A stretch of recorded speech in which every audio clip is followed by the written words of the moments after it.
RTP.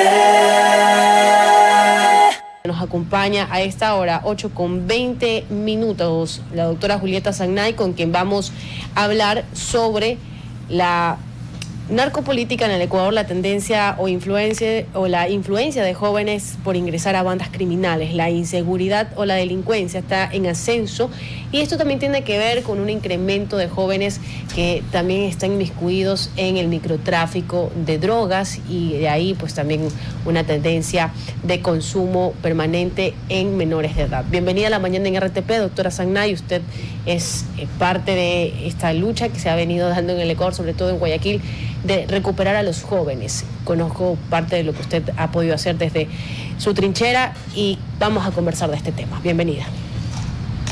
Gracias por la invitación. La verdad es que me da mucho desánimo observar a los jóvenes. En algunos de ellos ya estaba hablando con un médico y ya tienen una lesión orgánica cerebral producto de las drogas. Pero esta semilla de la violencia y la violencia de la narcocultura no es algo que ocurrió de la noche a la mañana, ha sido una semilla que se sembró poco a poco y que hoy estamos viendo su cosecha. En el 2014, cuando yo empecé a atender a los jóvenes adolescentes de los colegios que consumían y a la vez vendían de su propia droga, o sea, tienes que consumir. ¿Cómo consigues el dinero? Tendrás que tu propia droga mezclarla con alguna cosa que se le parezca, con pastillas, con medicina, con lo que sea, y vender a tus compañeros del colegio para suministrar tu dosis y no tener la abstinencia. Así empezó esto, empezó de una manera yo no sé si estas personas, estos mercaderes de la muerte lo calcularon, ¿no? Porque empezaron a regalar sus primeras dosis a los chicos de sexto año, y luego ellos fueron los primeros reclutados para convertirlos en microtraficantes, para el menudeo de las drogas dentro de los colegios. O sea, los narcotraficantes realmente nunca se exponen. Acá los expuestos han sido los chicos, han sido los adolescentes que incurrieron en el consumo y luego para poder solventar su consumo incurrieron en delitos, en delincuencia. No todo delincuente se droga, pero sí le puedo asegurar que todo el que se droga se convierte en delincuente, porque primero empezó a robarle las cosas de la mamá, las pertenencias, a empeñar el gas, a empeñar cositas de la casa, se salió del colegio, lo expulsaron. Yo vi cómo la fuerza policial entró a los colegios revisándolos con perros policías, lo cual a mí, yo como madre hubiera protestado, porque me parece un derecho violado, violar la vulnerabilidad de un niño, entrar a un colegio con perros policías y revisarles las mochilas. Entonces, cuando esta droga se escondía en los hilvanes de los colegios, en los hilvanes del uniforme, o en el cabello, o en es una droga que no ni siquiera se puede oler. Entonces, y luego los chicos fueron expulsados, ni siquiera se les ayudó. Estos jóvenes, las familias, al darse cuenta del cambio de conducta de sus hijos, que fueron expulsados, que estuvieron en casa, que la familia creía que tenían algo viral, que tenían diarrea, que tenían vómito, pero no tenían idea de que era el síndrome de abstinencia. Los llevaron al médico general, solo les daban sueros, no hacían, porque los médicos acá a nosotros no nos preparan para hacer desintoxicación de los adictos. Entonces muchos médicos ni siquiera sabían a qué se estaban enfrentando, ni las madres ni nadie. Entonces yo he visto la evolución, cómo pasamos del consumo de heroína al consumo de la H, que es una droga artesanal del Ecuador, es una droga de nosotros. El Ecuador es para caso de estudio de la heroína, que había consumidores de heroína, que eran pocos, muy pocos, y eran funcionales, se inyectaban la heroína pura, que la conseguían en ciertos lugares, eran pocos, pero eran personas funcionales. Y luego yo ya los atendí a estos pacientes hace 20, 25 años, pero luego vino la evolución de la H desde el 2014, a partir de que se socializó que había una dosis permitida. Entonces hubo un crecimiento de consumo en menores de edad. Estos menores de edad fueron expulsados de los colegios, algunos fueron apresados. ¿Por qué? Porque el policía le encontraba las funditas. Un adicto a la H tiene 3 funditas, 4, 5, y eso ya para el policía, eso era microtráfico. Fueron juzgados, fueron encarcelados, y luego este joven encarcelado entró a la Universidad de la Delincuencia, que son los polillas, que les llaman, son los polillas. Doctora, en la cárcel, y transformó su personalidad, y tuvimos y este sociópata salió a las calles. Aprovechando justamente este relato del consumo que hace, introduzco un tema, ¿no? De corta data, estudios internacionales señalan que hay un decremento en el consumo de cocaína, particularmente en el mercado americano, que este ha sido sustituido en buena parte por fentanilo, y que eso ha llevado a que la cadena logística, por lo menos la que iba hacia Estados Unidos de América, tenga que generar pagos con mercancía en territorio ecuatoriano, es decir, dejar parte de la droga aquí para que ésta sea distribuida a nuevos destinos, como Brasil, hacia el este de Europa. En su experiencia y con su trayectoria de 30 años tratando adicciones en menores, ¿qué incidencia ha tenido no solo el consumo tradicional de heroína, sino ahora este exceso, y lo han dicho las cifras también oficiales, de consumo de cocaína a nivel local? ¿Es visible solo en estratos altos, en estratos medios? ¿Sigue siendo la heroína la primera droga? ¿Ha incursionado el fentanilo? ¿Qué es lo que está afectando a nuestras juventudes en esta nueva ola de delincuencia organizada? Ecuador es policonsumidor, es decir, tú encuentras en un paciente varias drogas. Inician con el consumo de tabaco en la adolescencia, luego el alcohol como parte normal de la cultura de sus familias. Son las drogas de entrada. Luego la marihuana. Cada uno se engancha a una droga diferente según su necesidad. En los extractos altos usan cocaína porque es un poco cara, ¿sí? Más de $5, $20, es un poco cara.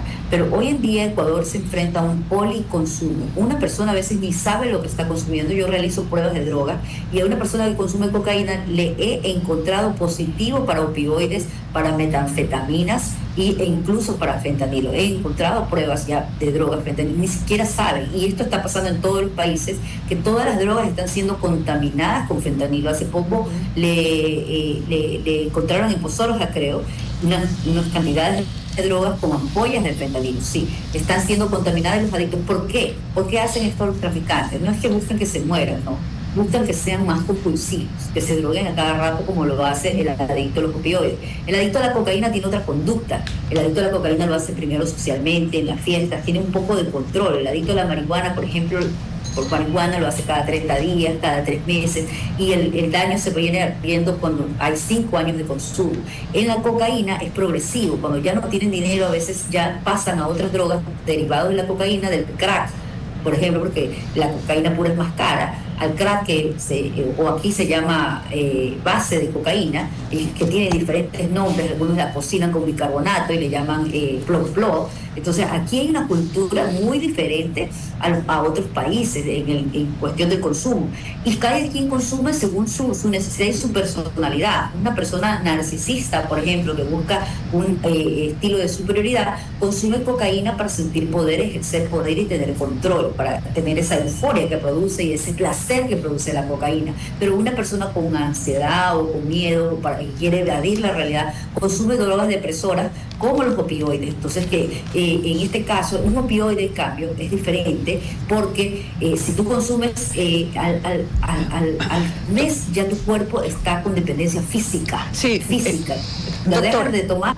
Doctora, y el tema de la droga psicodélica, que hay bastante un auge de estas pastillas que también están contaminadas con fentanilo para poder ser adictivas. En el Ecuador, lo que yo tengo, o sea, de conocimiento, es que se la utiliza mucho en fiestas, ya que obviamente no huele y no crea un descontrol, sino que realmente se vuelve, o sea, que baja a otro nivel, pasa a otra realidad.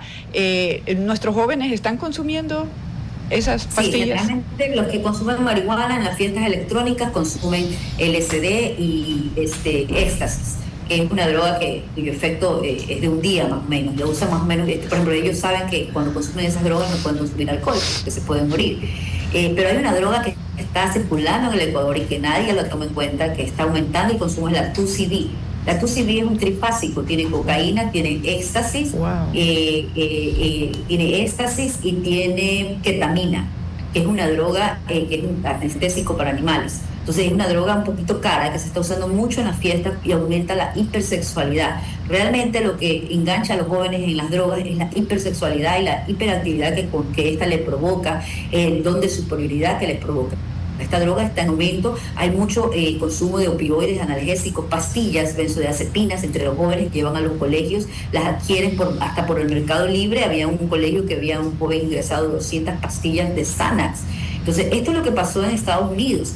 Cuando los médicos empezaron a recetar opioides, convirtieron a las personas en adictas a los analgésicos opioides, y luego estas personas buscaron en la calle, en el mercado negro, la heroína. Ya el consumo comenzó totalmente, es muy diferente a como comienza acá en Ecuador. Allá comenzó en los consultorios de los médicos que recetaron analgésicos. Doctora. Y luego a la heroína y al fentanilo. Acá es otra realidad distinta. Doctora, y con esto que hemos hablado, que esta lamentablemente incursión de nuevas drogas en espacios juveniles, en las nuevas adicciones, ¿cuál debería ser el plan del Ministerio de Salud? ¿Hacia dónde debería caminar? El presidente de la República, Daniel Noboa, ha mostrado su predisposición, sobre todo al enviar pues que se realice un comité, o por lo menos se cree un comité especializado para poder pues sacar a estos chicos que están siendo reclutados por las bandas criminales. Pero sin duda alguna, con todo lo que hemos hablado, se necesitan trabajos paralelos por parte del Ministerio de Salud y otras instituciones. ¿Hacia dónde debería caminar estas medidas? Mira, creo que los ministerios deben trabajar en equipo, no trabajar paralelamente con los ciudadanos. El Ministerio de Educación piensa plantear una escuela para padres. Necesitamos políticas de prevención, pero eso no es de estar siendo dile no a las drogas. Políticas de prevención que sean medibles, con psicometría, que se pueda medir la personalidad y el riesgo que tienen los adolescentes. ¿Qué adolescentes están en riesgo de consumo de drogas legales, en especial como tabaco y alcohol? Debemos tener objetivos de tratar de que los jóvenes, por lo menos hasta los 18, no se acerquen a las drogas legales, sabiendo lo que esto puede causar en el cerebro o quién puede ser más vulnerable a consumir drogas. Hoy en día ya tenemos 3 generaciones de consumo de drogas. Yo voy contando ya 3 chicos que ya se convirtieron en padres, bebés que han nacido con síndrome de abstinencia neonatal, mujeres embarazadas que están consumiendo H. Entonces, esto es de terapia intensiva, esto no es poco a poco. El Ministerio de Salud debe abrir áreas de desintoxicación. El problema es que no hay profesionales preparados en esto, y los que se reúnen en esos comités, pregúntenles cuántos adictos han atendido y cuántos tienen en recuperación. Eso es lo que, porque no conocen la realidad de la gente, del consumo real, no saben ni qué es la H, ¿no? Y realmente nosotros, también los médicos, sin una institución que nos diga qué tipo de droga contiene esto, porque la combinación cambia según donde la compres, según donde la estás comprando. Entonces, ¿a qué nos enfrentamos como médicos para tratar el síndrome de abstinencia? El Ministerio de Salud debe abrir áreas especializadas en desintoxicación, y el MI es trabajar con las personas que están en la calle consumiendo, los adictos que ya tienen trastornos mentales, que no es solo de darles un albergue, sino darles tratamiento en su salud mental. En cualquier momento puede ocurrir algo, que estas personas estén con paranoia. Muchas familias están viviendo con grupo adicto, sus casas con psicosis. Doctora, le agradecemos muchísimo y nos quedamos con eso último, las propuestas, sobre todo frente a una problemática que ha avanzado bastante en nuestro país y que es a nivel mundial también. Debemos también tomar en cuenta esto. Le agradecemos muchísimo por habernos acompañado. Muy amable. RTP